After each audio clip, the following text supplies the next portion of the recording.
कक्षा 8 के बसंत भाग 3 का दूसरा पाठ लाख की चूड़िया, इसके व्याख्या और इसमें लेखक ने जिसे इस पाठ के केंद्र में रखा है बदलू काका, उसके स्वाभाविक चरित्र, उसकी विशेषताओं को, और आज जो भी उनका पेशा था वो किस तरह से उनका ये पेशा ख़त्म होते चला जा रहा है। ठीक है, इन सारी बातों पर हम आज यहाँ चर्चा करेंगे। पाठ का नाम है लाख की चूड़ियाँ और लेखक हैं कामता नाथ। इस पाठ में लेखक ने अपने बचपन की बातों को बताया है। लेखक जब छोटा था तब वो ननिहाल जाया करता था अपने गर्मी की छुट्टियों में, और ननिहाल जाकर वहाँ 1 से 1.5 महीना तक रहता था। वहीं उसका परिचय बदलू काका से होता है, और बदलू काका एक मनीहार थे जिनका पेशा था लाख की चूड़ियों को बनाना। लाख की चूड़ियों को बनाना उनका पैतृक पेशा था। और इस कहानी में बदलू काका से लेखक का परिचय होता है, बदलू काका के काम से लेखक का परिचय होता है, उनके पेशे से लेखक का परिचय होता है। लेखक बड़े चाव से बदलू काका के कामों को देखता था और वो किस तरह से लाख की चूड़ियों को लाख से लाख की चूड़ियों में, लाख को लाख की चूड़ियों में परिणत करना जो बड़ा ही मनोरम काम है, इससे लेखक बड़े चाव से देखता था और लेखक को बड़ा आनंद आता था। किंतु इस पाठ में लेखक कामता नाथ यह दिखाते हैं, यह दर्शाने की कोशिश करते हैं कि किस तरह से आगे चलकर मशीन युग के कारण, मशीनों के कारण ये लाख के जो कारोबार हैं या फिर जो हाथ से काम करने वाले जितने भी कारीगर हैं मशीन के युग में, वो क्या हो जाते हैं, बेरोजगार हो जाते हैं। धीरे धीरे इनके द्वारा बनाई जाने वाली चीज़ों का मूल्य कम होने लगता है और लोगों का चाव धीरे धीरे कांच की चूड़ियों जैसे सामानों के प्रति बढ़ने लगता है। तो इस पाठ में लेखक ने यही दिखाया है कि किस तरह से पुरानी शैलियाँ और पुराने जो कारोबार है, जो हाथ से किए जाने वाले जो कारीगरी है, किस तरह से मशीन युग में वो सारे ठप पड़ जाते हैं। ये सारे कारीगर किस तरह से बेरोजगार हो जाते हैं और ये कलाएं भी धीरे धीरे समाज से समाप्त होने लगती हैं। तो यहाँ पर हम कामता नाथ जी के द्वारा लिखे गए पाठ लाख की चूड़ियाँ में हम आते हैं। ठीक है, और यहाँ पे मैं पूरे अनुच्छेद, सभी अनुच्छेदों का मैं वाचन करके उसका मैं व्याख्या प्रस्तुत करने जा रही हूँ। तो हम आते हैं पाठ की ओर। लाख की चूड़ियाँ। सारे गांव में बदलू मुझे सबसे अच्छा आदमी लगता था, क्योंकि वह मुझे सुंदर सुंदर लाख की गोलियाँ बनाकर देता था। मुझे अपने मामा के गांव जाने का सबसे बड़ा चाव यही था कि जब मैं वहाँ से लौटता था तो मेरे पास ढेर सारी गोलियाँ होती, रंग बिरंगी गोलियाँ जो किसी भी बच्चे का मन मोह ले। यहाँ पर लेखक अपने बचपन के बारे में बताते हैं। वो बता रहे हैं कि उसे अपने ननिहाल के गांव में अगर कोई उन्हें अच्छा लगता था, सबसे अधिक अच्छा लगता था, वह था बदलू, क्योंकि वो उसे, जो लाख की चूड़ियाँ बनाने वाला बदलू था, वो उसे बहुत सुंदर सुंदर लाख की गोलियाँ बनाकर दिया करता था। और लाख की रंग बिरंगी गोलियाँ वो ऐसा वस्तु है जो किसी भी बच्चे का मन मोह ले। तो वो कामता नाथ जब बच्चे थे तब उन्हें वो सारी गोलियाँ बहुत पसंद था और उन्हीं गोलियों की लोभ में वो ननिहाल जाना पसंद करता था, और जहाँ उसे बदलू काका ये सारी गोलियाँ दिया करते थे। वैसे तो मेरे मामा के गांव का होने के कारण मुझे बदलू को बदलू मामा कहना चाहिए था, परंतु मैं उसे बदलू मामा न कहकर बदलू काका कहा करता था, जैसा कि गांव के सभी बच्चे उसे कहा करते थे। चूँकि वो लेखक के मामा घर की तरफ से थे तो वो मामा होते थे, तो वो बदलू मामा होना चाहिए। लेकिन लेखक चूँकि उस गांव के सारे बच्चे बदलू को बदलू काका के नाम से संबोधित करते थे, तो लेखक भी उसे बदलू मामा ना कहकर वो भी बदलू काका कहता था। बदलू का मकान कुछ ऊंचे पर बना था। मकान के सामने बड़ा सा सहन था जिसमें वह एक पुराना नीम का वृक्ष लगा था। उसी के नीचे बैठकर बदलू अपना काम किया करता था। बगल में भट्टी दहकती रहती जिसमें वो लाख पिघलाया करता। सामने एक लकड़ी की चौखट पड़ी रहती जिस पर लाख के मुलायम होने पर वह उसे सलाख के समान पतला करके चूड़ी का आकार देता। पहले हम इन सारी पंक्तियों के अर्थ को समझ लें। वहाँ पे ये लेखक कह रहे हैं कि बदलू का जो घर था, जो मकान था, वो थोड़ा ऊंचाई पर था और ऊंचाई पर तो था ही, और मकान के सामने एक बड़ा सा सहन था। सहन होता है आंगन, जो मकान के सामने का जो क्षेत्र होता है उसे सहन मतलब आंगन, जिसमें एक पुराना नीम का वृक्ष लगा हुआ था और बदलू काका के आंगन में पुराना एक नीम का वृक्ष भी था। उसी के नीचे बैठकर बदलू अपना काम किया करता था, मतलब वो लाख की चूड़ियों को बनाया करता था उस नीम के पेड़ के नीचे बैठकर, क्योंकि नीम के पेड़ के नीचे बैठने से उसे छाया भी मिलती थी, उसे हवा भी मिलती थी, तो वो जगह ठीक रहता था काम करने के लिए। बगल में, उसी नीम के पेड़ के बगल में बिल्कुल साइड में भट्टी दहकती रहती थी।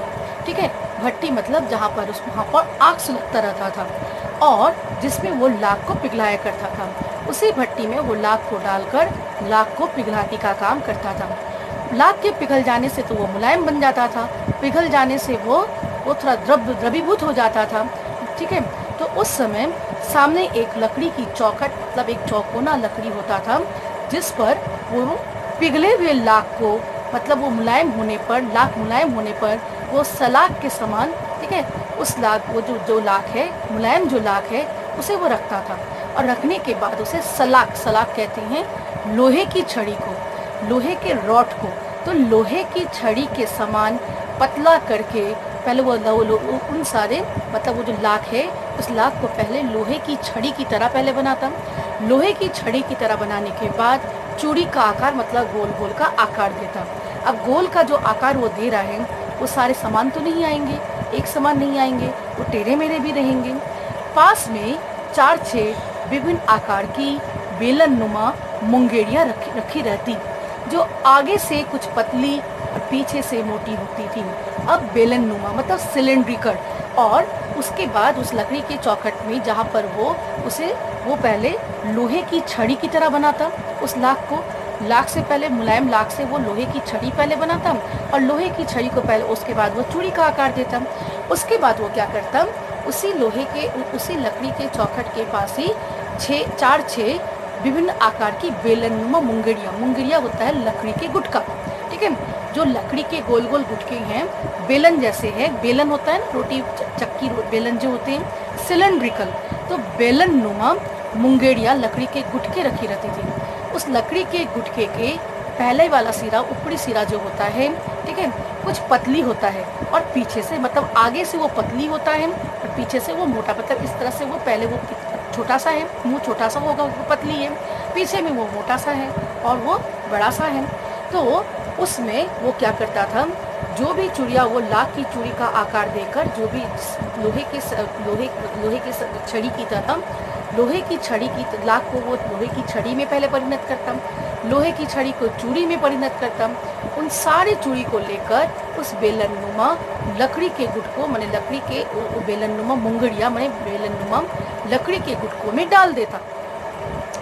मुंगड़ियों पर चढ़ाकर गोल और चिकना, उसको वहाँ पे चढ़ाने के बाद उसे क्या होता, वो चूड़ी को जो है वो गोलाई करने में वो मुंगेरिया काम आता था, क्योंकि वो बेलनुमा जो लकड़ी के गुटके हैं वो बिल्कुल गोल होते थे।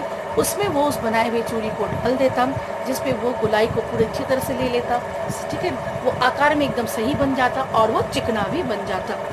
और तब एक एक करके पूरे हाथ की चूड़ियाँ बना चुकने के पश्चात वो उन पर रंग करता। और बेलन नुमा जो लकड़ी का गुटका है वो आगे से पतला है, तो पतले में क्या होगा, चूड़ी का आकार भी छोटा छोटा होगा। पीछे में वो बड़ा है तो वहाँ चूड़ी की जो गोलाई है वहाँ पे बड़ा होगा। तो इस तरह से हर साइज का चूड़ी उसका बन जाता था। आगे की तरफ की चूड़िया छोटा, उसके बाद की चूड़िया थोड़ा बड़ा, उसके बाद की और बड़ा, और साथ में वो गोलाई भी पूरा लेता और चिकना भी पूरा होता। और इस तरह से एक हाथ के 6वें, 8वें, 10वें, 12वें जितनी भी चूड़िया हो वो पूरे चूड़ियों को बना लेता था। ठीक है, और एक हाथ के एक एक कर पूरे हाथ की चूड़ियाँ बना चुकने के पश्चात चूड़ियों के बन जाने के बाद अब वो उन्हें रंग करता था। बल्लू यह कार्य सदा ही एक मचिए पर बैठकर किया करता था जो बहुत ही पुरानी थी। मचिए वो लकड़ी की एक ऊंची सी, मतलब एक लकड़ी की ऊंची, एक मतलब ऊंची लकड़ी का एक बना हुआ ऊंचा तख्ता सा है, जिस पर वो बैठकर ये सारे कामों को वो किया करता था। और ये मछिया जो था वो बहुत पुराना था। बगल में ही उसका हुक्का रखा रहता, जिससे वो बीच बीच में पीता रहता। क्योंकि वो गांव का आदमी था तो गांव के लोग हुक्का पीते थे, तो वो उसमें उसे हुक्के का नशे भी था, तो वो उस हुक्के को अपने पास में ही रखता और थोड़ी देर देर में वो हुक्के को भी पीता था और अपना काम करते रहता था। ठीक है। गांव में मेरा दोपहर का समय अधिकतर बदलू के पास बीतता।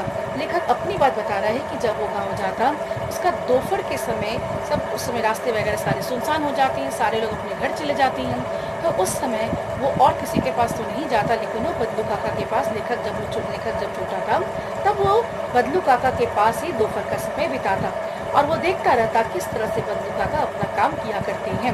वह मुझे लला कहा करता और मेरे पहुँचते ही मेरे लिए तुरंत एक मछिया मंगा देता। जिस मछली में वो बैठा होता था वो उसका काम का मछिया होता था। एक दूसरी मछिया वो घर से मंगा देता, मतलब लोहे की लकड़ी के तख्ते वो मंगवा देता, जिस पर उसे बैठने के लिए कहता और लेखक को वो बचपन में लला कहता था। लला कहकर वो प्यार से बुलाया करता था। मैं घंटों बैठे बैठे उसे इस प्रकार चूड़ियाँ बनाते देखते रहता। लगभग रोज ही वह 4-6 जोड़े चूड़ियाँ बनाता और हर रोज लेखक वहाँ अपने बचपन में जाया करता और हर रोज वो बदलू काका के काम को देखता रहता। तो लेखक देखता कि वो हर दिन जो बदलू काका थे वो 4 से 6 जोड़े चूड़ियाँ बनाया करते। ठीक है। 4 से 6 जोड़े चूड़ियाँ वो बना लिया करते थे। पूरा जोड़ा बना लेने पर वह उसे बेलन पर चढ़ाकर, वो बेलन नुमा जो मुंगेरिया है, लकड़ी का गुट्टा है, चूड़ी को बन जाने के बाद उसमें चढ़ा देते थे। कुछ क्षण चुपचाप देखता रहता, मानो वह बेलन होकर किसी नववधू की कलाई हो, और वो बनने के बाद वो सुंदर लगता था। तो बेलन नुमा मुंगेरिये पे चूड़ियों को चढ़ाने के पश्चात, ठीक है, वो चूड़ी बहुत सुंदर दिखने लगता था। फिर उसे रंग वगैरह भी किया जाता, तो वो अनायास से सुंदर हो जाता था। और कुछ देर तक पूरा चूड़ी, सारे चूड़ियों के बन जाने पर कुछ क्षण तक बदलू काका उन चूड़ियों को, बेलन नुमा मुंगरियों में लटके हुए चूड़ियों को, लगाए हुए चूड़ियों को कुछ क्षण तक इस तरह से देखता मानो वो बेलन नुमा लकड़ी का गुटका ना हो, मुंगेरिया ना हो, जैसे किसी नववधू की कलाई हो, हाथ हो, और उसे देखकर मन ही मन को खुश होता था। मतलब ये बदलू काका की मेहनत थी। बदलू काका उन चूड़ियों के लिए पहले लाख को पिघलाने के बाद लकड़ी के चौखट पर उससे वो सलाखों की तरह, माने लोहे की छड़ियों की तरह बनाता। फिर उन लोहे की छड़ियों की तरह जो आकार दिया उसे वो चूड़ियों को आकार देता। चूड़ी के आकार देने के बाद बेलन नुमा मुंगरियों में उसे डालता, फिर उसे गोला और चिकना बनाता, उसके बाद उसे रंग करता। इतने सारे मेहनत के बाद जाकर वो चूड़ी पूरी होती थी, और इतने मेहनत के पश्चात तो अच्छा होना स्वाभाविक है। और वो उन सुंदर चूड़ियों को कुछ क्षण तक अपने ही निहारता रहता। बदलू मनिहार था, मतलब चूड़ी बनाने वाला था। चूड़ियाँ बनाना उसका पैतृक पेशा था। पैतृक पेशा मतलब उसके बाप दादाओं की भी वही पेशा थी, उसके पूर्वजों की भी वही पेशा थी, और वास्तव में वह बहुत ही सुंदर चूड़ियाँ बनाता था। बदलू जो था अपने बचपन से ही अपने पिता को देखा था, अपने दादाजी को देखा था, तो बदलू की ये पैतृक पेशा होने के कारण वो बचपन से ही इस काम को देखता था, और उसमें भी चूड़ी बनाने की कला बड़ी कुशलता से आ गई थी। इसलिए बदलू बड़ा ही सुंदर चूड़ियाँ बनाता था। उसके इलाके में उसके चूड़ियों की काफ़ी चर्चाएं थी और उसका चूड़ी काफ़ी विख्यात हुआ करता था। उसकी बनाई हुई चूड़ियों की खपत भी बहुत थी। खपत बने उस तुरंत ऐसा नहीं था कि चूड़ी बनाने के बाद पड़ा रहता था। चूड़ी बनाने के बाद वो चूड़ी उसके पास होता नहीं था, तुरंत वो चूड़ी बिक जाती थी। मतलब कोई ना कोई उसकी चूड़ियों की मांग काफ़ी थी, खपत भी बहुत थी। उस गांव में तो सभी स्त्रियां उसकी बनाई हुई चूड़ियाँ पहनती ही थी। आसपास के गांवों के लोग भी उससे चूड़ियाँ ले जाते थे। उसकी चूड़ियों की चर्चाएं सिर्फ उसके गांव तक ही नहीं थी। उसके गांव की सारी औरतें तो, सारी स्त्रियां तो बदलू काका की बनाई हुई चूड़ियाँ ही अपने कलाइयों में पहनती थी। लेकिन जो उसके गांव के नहीं, जो दूसरे गांव की भी औरतें थी, वहाँ तक बद्लू काका की चूड़ियों की चर्चाएं हो चुकी थी। वो वहाँ से आकर बद्लू काका से चूड़ियाँ ले जाती थी। चूड़ियों को पैसे से बेचता न था, परंतु वह कभी भी अपनी चूड़ियों को पैसे से बेचता न था। और वो अपनी चूड़ी को, जो उसकी कला थी, जिसके पीछे वो मेहनत करता था, जिसे वो अपने मन से बनाता था, वो अपने हृदय से बनाता था, उन चूड़ियों को वो पैसे के भाव नहीं बेचता था। उन चूड़ियों को वो पैसों से नहीं बेचता था। उसका अभी तक वस्तु विनिमय का तरीका था और लोग अनाज के बदले उसे चूड़ियाँ ले जाते थे। उसे पैसों से बेचना वो अच्छा नहीं लगता था। वो उन चूड़ियों को वस्तु विनिमय मतलब आदान प्रदान, वो चूड़ियों को देता था, जिसे देता था उसे वो बदले में अनाज ले लेता था। क्योंकि चूड़ियों को बिकने पर तो वो अगर वो पैसे से बेचता तो पैसों से ले जाके वो अनाज ही खरीदता। तो वो खुद क्या करता था, वो पैसे से नहीं, उसके बदले में वो पैसा तो नहीं लेता था, चूड़ियों के बदले में वो अनाज ले लिया करता था। शायद उसे अपने चूड़ियों को पैसे के भाव बेचना शायद उसे अच्छा नहीं लगता था। फिर उसे वो मतलब वो अपनी चूड़ी को, अपनी कला को पैसे से बेचना पसंद नहीं करता था। तो वो अनाज के बदले उस चूड़ियाँ ले जाते थे सारे लोग जो थे। विनिमय, वस्तु विनिमय मतलब सामग्रियों का आदान प्रदान। जो उससे चूड़ी लेता वो बदले में उसे अनाज देकर जाता। बदलू स्वभाव से बहुत सीधा था। मैंने कभी भी उसे किसी से झगड़ते नहीं देखा। हाँ, शादी विवाह के अवसरों पर वह अवश्य जिद पकड़ जाता था। जीवन भर चाहे वो कोई उसे मुफ्त चूड़ियाँ ले जाए, परंतु विवाह के अवसर पर वो सारी कसर निकाल लेता था। आखिर सुहाग के जोड़े का महत्व ही और होता है। मुझे याद है मेरे मामा के यहाँ किसी लड़की के विवाह पर जरा सी किसी बात पर बिगड़ गया था, जरा सी किसी बात पर बिगड़ गया था और फिर उसको मनाने में लोहे लग गए थे। मतलब बदलू जो था, बदलू काका जो थे, वो ऐसे सीधे साधे व्यक्ति थे। अपने चूड़ियों को वो रुपयों के बदले, चूड़ियों के बदले वो रुपए नहीं लेता था। वो उसके बदले अनाज कोई कुछ दे दिया, अनाज का कोई कुछ दे दिया, वैसे वो करता था। वो काफ़ी स्वाभिमानी भी था, तो वो जिद्दी भी था। ठीक है, तो वो जिद्दी कैसा था, मतलब वो मान लो किसी को वो मुफ्त में भी चूड़ियाँ दे देगा, लेकिन जब विवाह का वो अवसर होता, कोई उससे चूड़ियाँ लेता, सुहाग के जोड़े के लिए उससे अगर कोई चूड़ियाँ लेता, तो उन चूड़ियों के बदले में वो अपने मनमानी के कुछ सामानों को मांगता था। और जिसके कम बेसी होने पर वो क्या कर लेता था, वो मानता नहीं था, वो क्रोधित भी हो जाता था और वो बिगड़ जाता था। और उस समय उसे मनाने में क्या होता था, लोगों के मतलब जान निकल आती थी। तो एक बार लेखक कहता है कि उसके मामा घर में किसी के विवाह के अवसर पर उसे सुहाग के जोड़े के तौर पे चूड़ियाँ मंगाया गया था। और वो उन चूड़ियों के साथ वो अवश्य ही उसकी कुछ मांगे थी। ठीक है, उन मांगों में कुछ कम बेसी हो जाने से वो क्या करता है, वो नहीं मानता है, वो बिगड़ जाता है। फिर उसे मनाने में लेखक के मामा घर के लोगों की जैसे बहुत परिश्रम करने पड़े थे, कष्ट करने पड़े थे बदलू काका को मनाने में। अतः वो थोड़ा जिद्दी भी था, वो मनमानी भी करने वाला था। विवाह में इसी जोड़े का मूल्य इतना बढ़ जाता था कि उसके लिए उसकी घरवाली को सारे वस्त्र मिलते, ढेरों अनाज मिलता, उसको अपने लिए पगड़ी मिलती और रुपए जो मिलते सो अलग। अगर सुहाग के जोड़े के तौर पर उसकी चूड़ियाँ मंगाई जाती, ठीक है, तो वो उस बहुत मनमानी करता। उस समय वो अपनी पत्नी के लिए वस्त्र लेता, ठीक है, वो अनाज लेता, पैसे लेता, अपने लिए पगड़ी लेता, क्योंकि उसकी दृष्टि में विवाह का मूल्य कुछ और होता है। विवाह खुशी का पर्व होता है, तो वो खुशी का पर्व होने के कारण वो क्या करता, जिसके घर में विवाह होता वो उनसे इन सारे सामानों की मांग करता और लोग खुशी खुशी में उसे दे भी देते थे। यदि संसार में बदलू को किसी बात से चीर थी तो वह थी कांच की चूड़ियों से। चूंकि बदलू लाख की चूड़ियाँ बनाता था, चूंकि बदलू मणिहार था और बहुत पुराना पेशा था उसके परिवार का, उसके दादा, उसके पिताजी के समय से ये सब बने आ रहे थे, पैतृक पेशा था, तो उसकी चाहत लाख की चूड़ियों की तरफ ही था। लाख की चूड़ियाँ जो थे वो काफ़ी मेहनत करके बनाया जाता था, वो हाथ से बनाई जाने वाली कला थी। इसलिए बदलू जब धीरे धीरे समय बदलने के साथ साथ मशीनों के द्वारा जब कांच की चूड़ियाँ बनाए जाने लगा, तो कांच की चूड़ियों को देखकर वो काफ़ी चिढ़ जाता था, क्योंकि काँच की चूड़ियाँ एक तो जल्दी टूट जाता था और दूसरा वो मशीन से बनने वाली चीज़ था, वो हाथ से नहीं बनाया जाता था। तो वो ऐसा कला था जिसके कारण जो हाथ के कारीगर हैं उसकी बाज़ार उसका फिर मूल्य कम होने लगता है। तो उसे काँच की चूड़ियों से बहुत चिढ़ था, क्योंकि काँच की चूड़ियाँ जो होती थी वो बहुत जल्दी टूटने वाला होता था, ठीक है? तो उसे काँच की चूड़ियों से काफ़ी चिढ़ था। यदि किसी भी स्त्री के हाथों में से काँच की चूड़ियाँ दिख जाती तो वह अंदर ही अंदर फूल उठता था और वह चाहता था कि सभी स्त्रियाँ, गाँव की सभी स्त्रियाँ लाख की चूड़ियाँ पहने, उसके बनाए हुए चूड़ियों को पहने, लाख की चूड़ियों का चलन रहे। किंतु जब वो किसी के हाथों में काँच की चूड़ियों को देखता तो उसे बहुत ही क्रोध होता, वो उसका मन जो है मतलब क्रूर हो जो मतलब वो कुढ़ने लगता अंदर से, वो जलने लगता, वो क्रोधित होने लगता, ठीक है? और मन खिन्न से भर जाता था।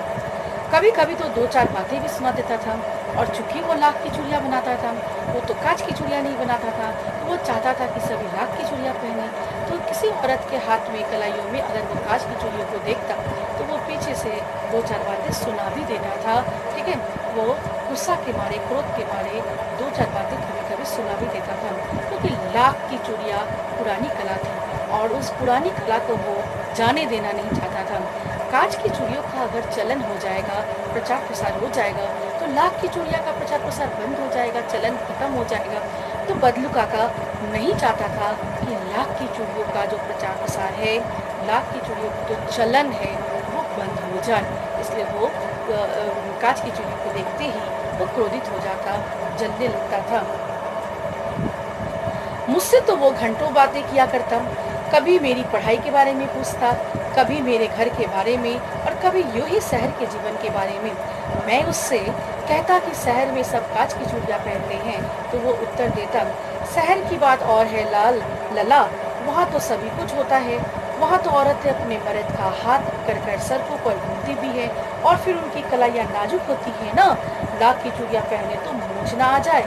और वो लेखक चूँकि शहर में रहता था, तो लेखक के बचपन की बात है, तो लेखक उसमें शहर में रहता था, तो वो लेखक से इधर-उधर की बातें भी करता था।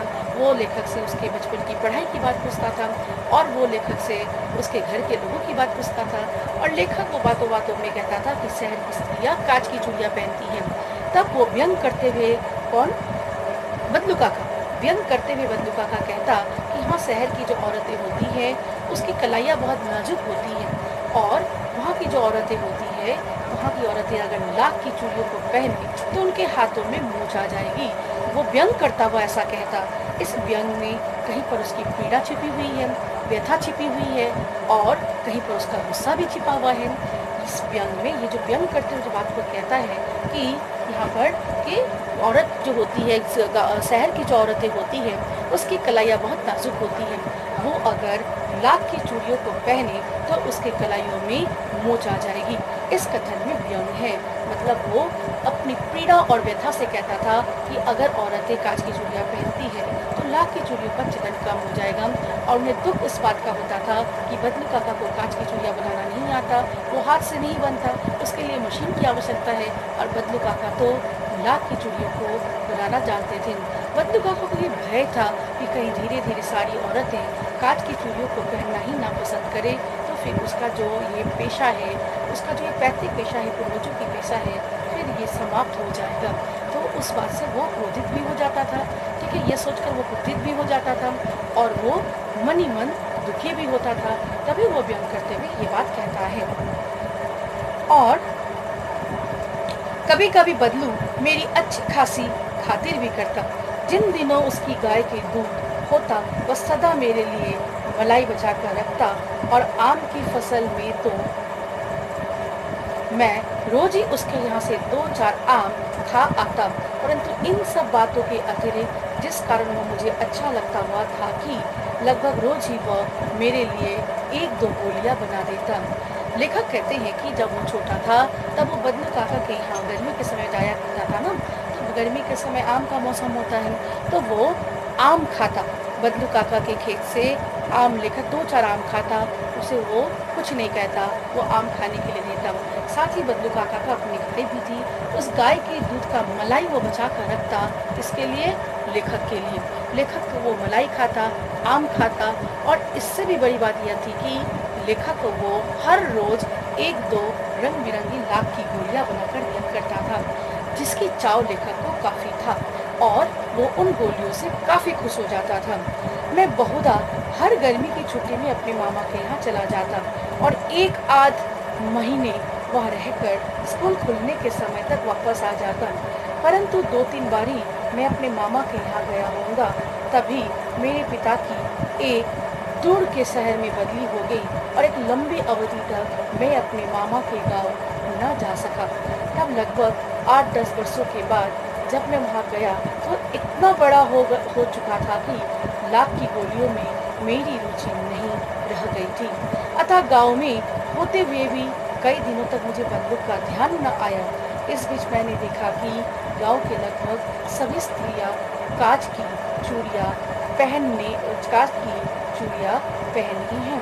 तो वो कहते हैं, लेखक कहता है कि ये वो लेखक अपनी बचपन की बात को ही कह रहा है।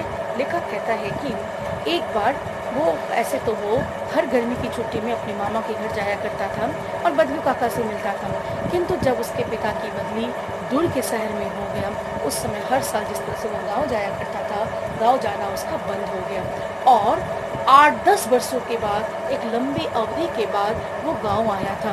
गाँव आने के बाद कई दिनों तक वो गाँव में था। अब वो बड़ा हो गया था। अब उसे उन लाख की गोलियों की आदत भी खत्म हो गई थी। वो लाख की गोलियों के बारे में भूल भी गया था।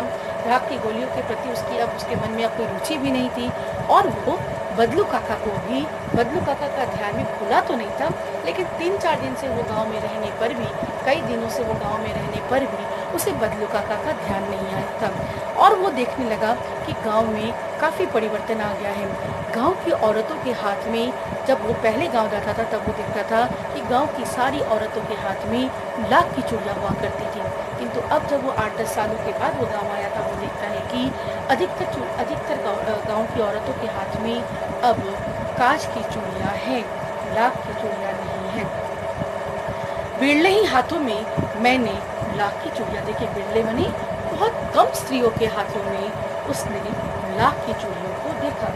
तब एक दिन सहसा मुझे बदलू का ध्यान हुआ।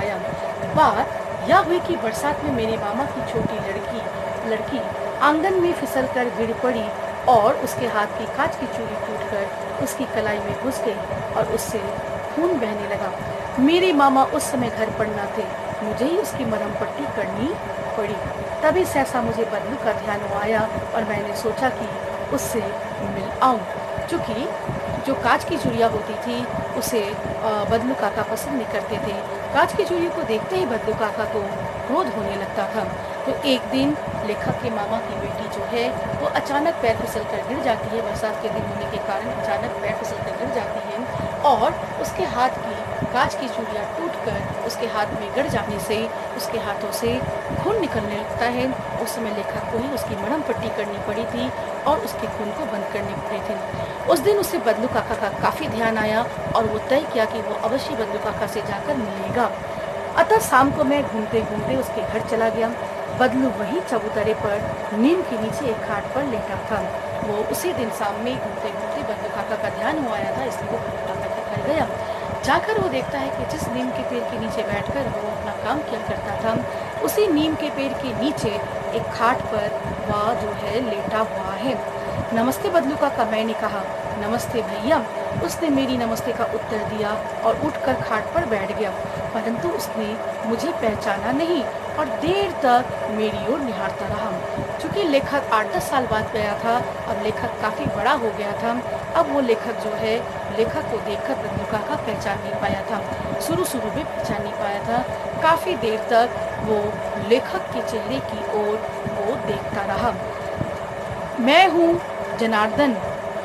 जनार्दन, काका आपके पास से गोलियां बनवाकर ले जाता था। मैंने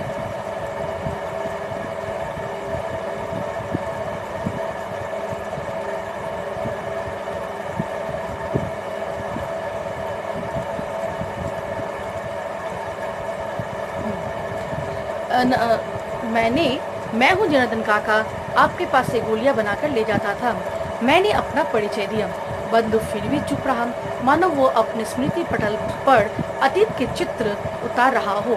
तब वह एकदम बोल पड़ा, आओ आओ लला बैठो, बहुत दिन बाद गाँव आए। जैसे ही उसने बताया कि मैं जनार्दन हूँ और मैं आपके पास से गोलियां बनाकर ले जाया करता था, आपने मुझे पहचाना नहीं। तब वो जैसे अपने अतीत की बातों को सोचने लगा और अपने स्मृति पटल मतलब अपने याददाश्त को वो ताज़ा करने लगा कि ये कौन हो सकता है। तब उसे याद आया कि अच्छा वो ही, तब वो उस समय वो उसे लला कहा करता था। तो वो जब वो छोटा था उसे लला कहा करता था। अब उसे याद आ गया, उसने कहा आओ आओ लला बैठो, बहुत दिन बाद गाँव आए। हाँ, इधर आना नहीं हो सका काका, मैंने चारपाई पर बैठते हुए उत्तर दिया। कुछ देर फिर शांति रही। मैंने इधर उधर दृष्टि दौड़ाई, न तो मुझे उसकी मछिया ही नजर आई, न ही भट्टी। आजकल काम नहीं करते काका? मैंने पूछा। नहीं लला, काम तो कई साल से बंद है। मेरी बनाई हुई चूड़िया कोई पूछे तब तो गांव गांव में काज का प्रचार हो गया है। वह कुछ देर चुप रहा, फिर बोला, मशीन युग है ना या लला, आजकल सब काम मशीन से होता है। खेत भी मशीन से जोते जाते हैं और फिर जो सुंदरता कांच की चूड़ियों में होती है, लाख में कहाँ संभव है। और अब वो अपने मन के दुख की बात बताने लगता है। जैसे ही वो लेखक पूछते हैं कि आपकी भट्टी नहीं दिख रही और आपका वो मछिया उसे नहीं दिखा, तो वो पूछता है कि आजकल आप काम नहीं करते काका? तो वो कहता है नहीं, आजकल तो कोई लाख की चूड़ियों को नहीं पहनता, आजकल तो मेरा काम बंद है। पूरे गांव में कांच की चूड़ियों का प्रचार प्रसार हो गया है, पूरे गांव में कांच की चूड़ियों का ही चलन है। आज की औरतें जो है, आज वो कांच की चूड़ियों को बड़े चक से पहनती हैं। कांच की चूड़ियों की सुंदरता लाख की चूड़ियों में होना संभव नहीं है। आज तो मशीन युग है, सारे काम मशीन से होने लगे हैं। आजकल खेत भी तो मशीन से ही जोते जाने लगे हैं। तो आज मेरी चूड़ियों को कहाँ पहना जाता है? बड़े दुख के साथ, जैसे उसका दुख था उन सारी बातों में, उसका दुख छिपा हुआ था, उसकी पीड़ा व्यथा छिपी हुई थी। लेकिन कांच बड़ा खतरनाक होता है, बड़ी जल्दी टूट जाता है, मैंने कहा। नाजुक तो फिर होता ही है लला। कहते कहते उसे खांसी आ गई और वो देर तक खांसता रहा। अब जो थे बदलू काका के लाह की चूड़ियाँ या लाख की चूड़ियाँ जो थी, वो अब नहीं चलती थी, उसे बनाया नहीं जाता था, औरतें पहनती नहीं थी। तो लेखक कहता है कि कांच बहुत नाजुक होता है, वो बड़ा खतरनाक भी होता है।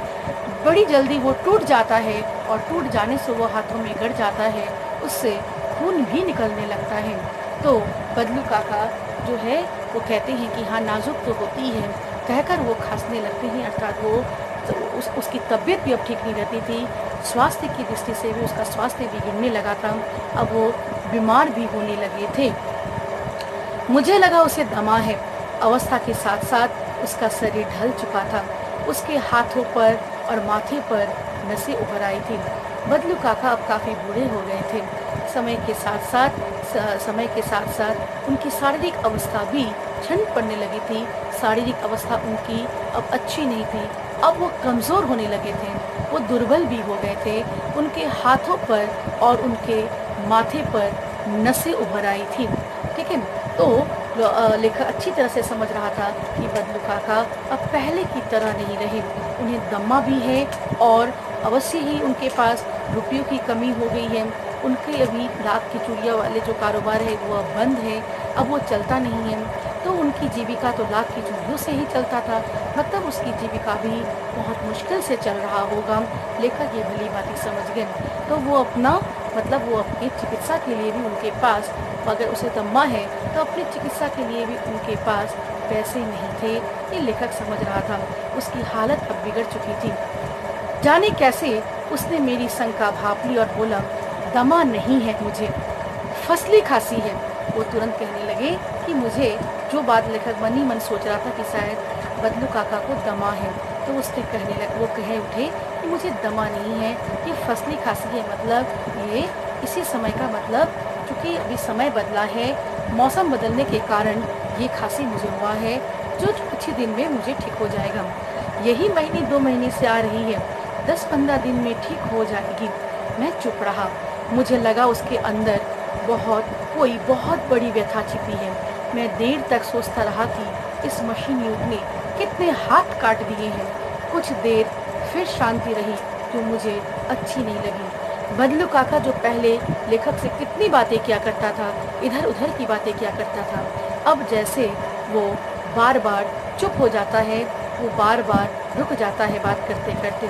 लेखक भली भांति समझ रहा था कि उसके मन में, उसकी अंतरात्मा में, उसके हृदय में कहीं कोई व्यथा छिपी हुई है। अवश्य वो व्यथा लाख की चूड़ियों का चलन समाप्त हो जाने का व्यथा था। लेखक ये समझ गया था। आजकल सर्वत्र कांच की चूड़ियों का चलन था। ये नई वस्तु थी और धीरे धीरे ये पुरानी कला खत्म हो जाने की व्यथा किसमें थी? बदलू काका के हृदय में था। ये पुरानी कला थी, ये बहुत प्रतिभाशाली कला थी और धीरे धीरे लाख की चूड़ियाँ औरतें न पहनने से उसका कारीगर भी कम होने लगे थे और क्या हो रहा था, ये कला समाप्त हो जा रहा था। बदलू काका इस कला को समाप्त होने देना नहीं चाहता था, तो उसे इस बात की व्यथा थी। लेखक ये समझ गया। लेखक ये सोचने भी लगा कि आज मशीन युग ने कितने हाथ काट दिए, मतलब जो हाथों के कारीगर थे, मतलब जो हाथ से काम करते थे, उन सारे लोगों के काम जैसे अब समाप्त होने लगे थे, क्योंकि मशीन का काम सुंदर होता है। मशीन से बनाई जाने वाली चीज़ों की सुंदरता अलग होती है, तो इसलिए हाथ से बनाई जाने वाली चूड़ियाँ या दूसरे वस्तुओं की अब जैसे भाव कम होने लगे थे, उनका जैसे मूल्य कम होने लगा था। तो लेखक सोचता है कि मशीनों के आ जाने से, मशीनों के कारण आज बहुत सारे हाथ कट गए बने, जो हाथों के जो कारीगर होते हैं, उनका जैसे जीविका ही खत्म होने लगा है। कुछ देर फिर शांति रही जो मुझे अच्छी नहीं लगी। तो बदलू काका की पीड़ा से लेखक भी दुखी था। अच्छी है लला, बहुत अच्छी है, उसने लहक कर उत्तर दिया। ओह, आम की फसल। वहाँ तुरंत वो पूछता है, आम की फसल अब कैसी है काका? कुछ देर पश्चात मैंने बात का विषय बदलते हुए पूछा। लेखक समझ गया था कि बदलू काका दुखी है। लाख की चूड़ियों की बातों को पढ़ने से बदलू काका दुखी हो गया था। तुरंत वो विषय बदलते हुए लेखक पूछता है कि इस बार आम की फसल कैसी है? अच्छी है लला, बहुत अच्छी है, उसने लहक कर उत्तर दिया। मतलब वो बहुत ही खुश होकर वो खुशी के साथ उसने उत्तर दिया और अंदर अपनी बेटी को आवाज़ दी, अरे रज्जो, लला के लिए आम तो ले आम। फिर मेरी ओर मुखातिब होकर बोला, माफ़ करना लला, तुम्हें आम खिलाना भूल गया था। नहीं नहीं काका, आम तो इस साल बहुत खाए हैं। वाह वाह, बिना आम खिलाए कैसे जाने दूंगा तुमको। और चूँकि वो बचपन में बदलू काका के यहाँ आकर लेखक आम खाया करता था, बदलू काका उसे आम दिया करता था, आम खिलाया करता था, तो तुरंत वो अपनी बेटी को, अंदर उसकी बेटी थी, उसे बुलाने लगा कि वो लला के लिए आम लेकर आए, मैंने लेखक के लिए आम लेकर आए और आम दे। वो खुशबू कहता है कि मुझे माफ़ करना, मैं तुम्हें आम खिलाना ही भूल गया था।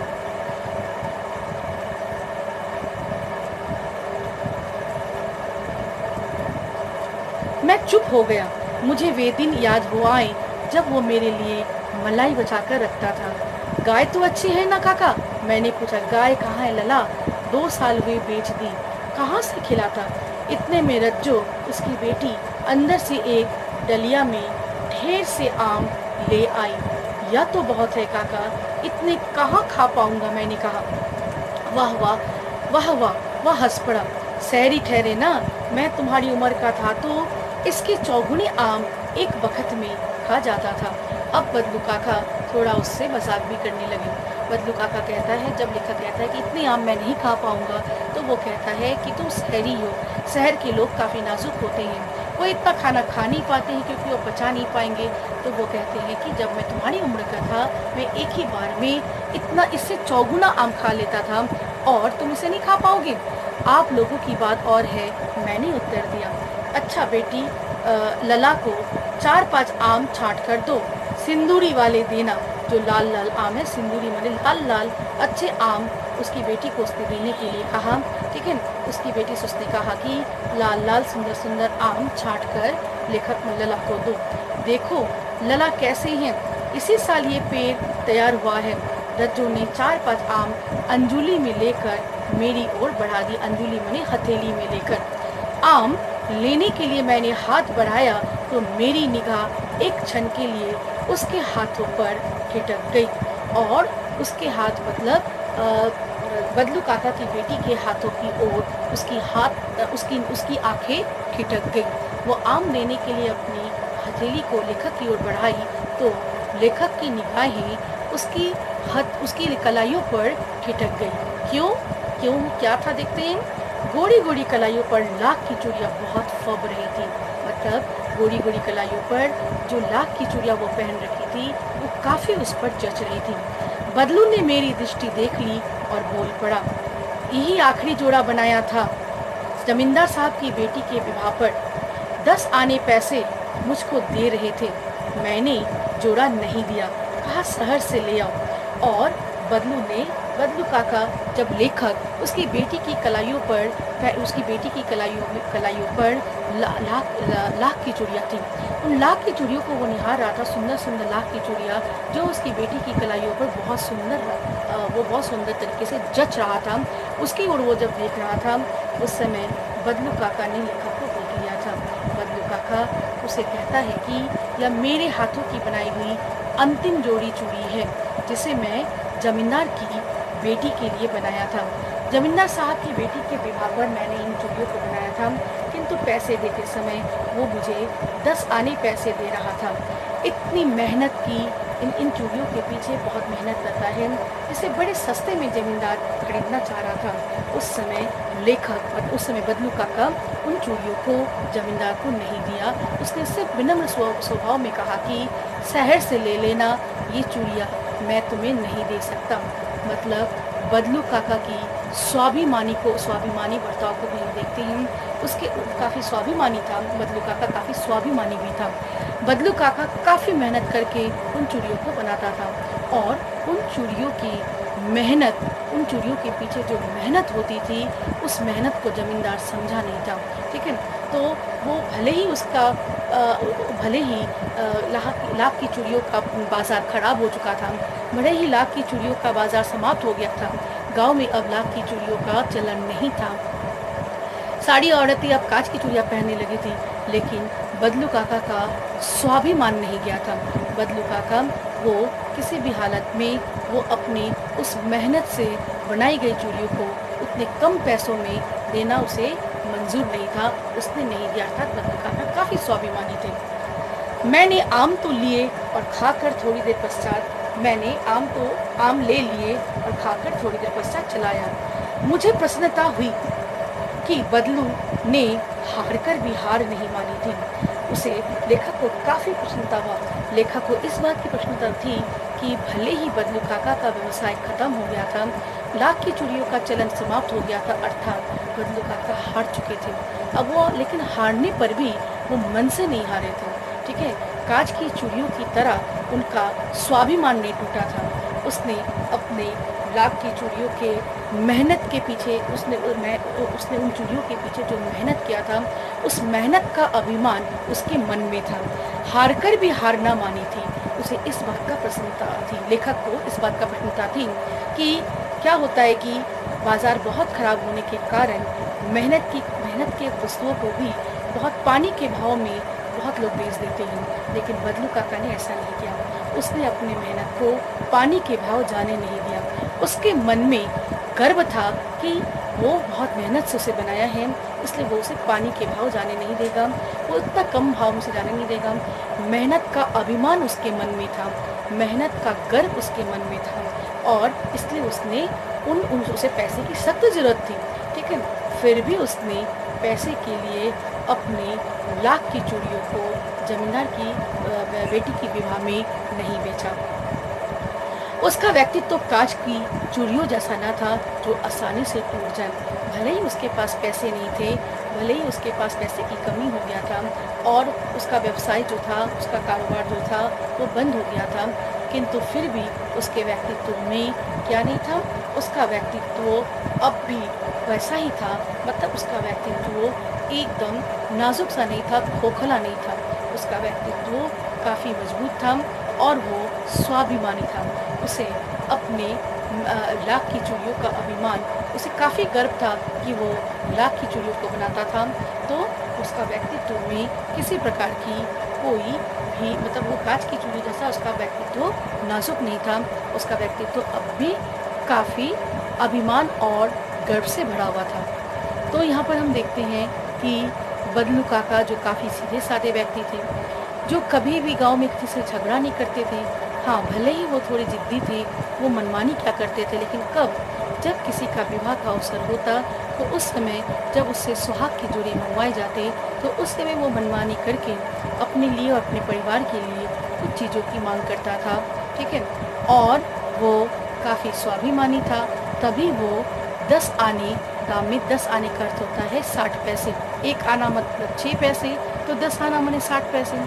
60 पैसे में वो लाख की चूड़ियों को, जिसमें काफ़ी मेहनत लगता है, जिसमें काफ़ी समय लगता है, वो बेचने से क्या नहीं था, उसे बेचना मंज़ूर नहीं था और वो सीधे ना कह देता है। मतलब वो काफ़ी निडर था, स्वाभिमानी था, उसे अपने मेहनत का अभिमान था और वो काफ़ी अच्छा व्यक्ति था। वो कला की कदर करने वाला था। वो नहीं चाहता था कि पुरानी कलाएँ समाज से ख़त्म हो जाएँ। वो लाख की कला को, लाख की चूड़ियों की कला को हमेशा के लिए बनाए रखना चाहता था, किंतु मशीन युग के कारण धीरे-धीरे लोगों का जो धीरे-धीरे औरतों की रुचि या लोगों का जो चाव था, वो काँच की चूड़ियों की ओर बढ़ने लगा, ठीक है? उसकी सुंदरता की ओर लोगों की दृष्टि, लोगों का आकर्षण बढ़ने लगा। तो फिर उसे इस बात का दुःख तो अवश्य था, व्यथा तो अवश्य था, किंतु वो चाहता था कि लाख की चूड़ियाँ फिर से सजीव हो जाएँ, फिर से लोग पहनने लगे, फिर से सारी औरतें पहनने लगी और बदलू काका जो थे, वो अब भी मतलब उसकी अवस्था, जीविका उसका लाख की चूड़ियाँ ही थी, तो उसकी अवस्था अब खराब हो जाने पर भी वो बड़े ही अच्छे से वो लेखा का खातिरदारी करते हैं। मतलब वो खातिरदारी में भी बहुत आगे था, वो खातिरदारी करना जानता था और इस तरह वो काफ़ी अच्छे व्यक्ति थे। तो इस पार्ट में हम बदलू काका के व्यक्तित्व को देखते हैं, बदलू काका के स्वभाव को देखते हैं, उसकी कला को देखते हैं और उसके अंततः उसके मन में जो व्यथा है उसे भी हम देखते हैं। हाँ, और हम ये भी देखते हैं कि धीरे-धीरे लाख की चूड़ियाँ धीरे-धीरे लाख की चूड़ियाँ जो है वो एक पुरानी कला थी, वो समाप्त हो गई है और अवश्य ही ये सारी कलाओं को समाप्त नहीं होना चाहिए। इसे फिर से मतलब इसे फिर से सजीव करने की कोशिश की जानी चाहिए। तो ये था ये पाठ बदलू काका का और ये था पाठ का नाम है लाख की चूड़ियाँ। ये इसकी व्याख्या रही। पूरे पाठ में से बदलू काका का जो व्यक्तित्व हमें मिलता है उसे एक जगह रखना आवश्यक है, व्यक्तित्व को उसे बदलू काका के व्यक्तित्व को एक जगह रखना आवश्यक है और इसके बाद हम इससे व्याख्या से संबंधित गद्यांश और गद्यांश के प्रश्नोत्तरों से संबंधित जो कंपैरिजन है अगले वीडियो में हम लोग उसे करेंगे। आज इतना तक ही।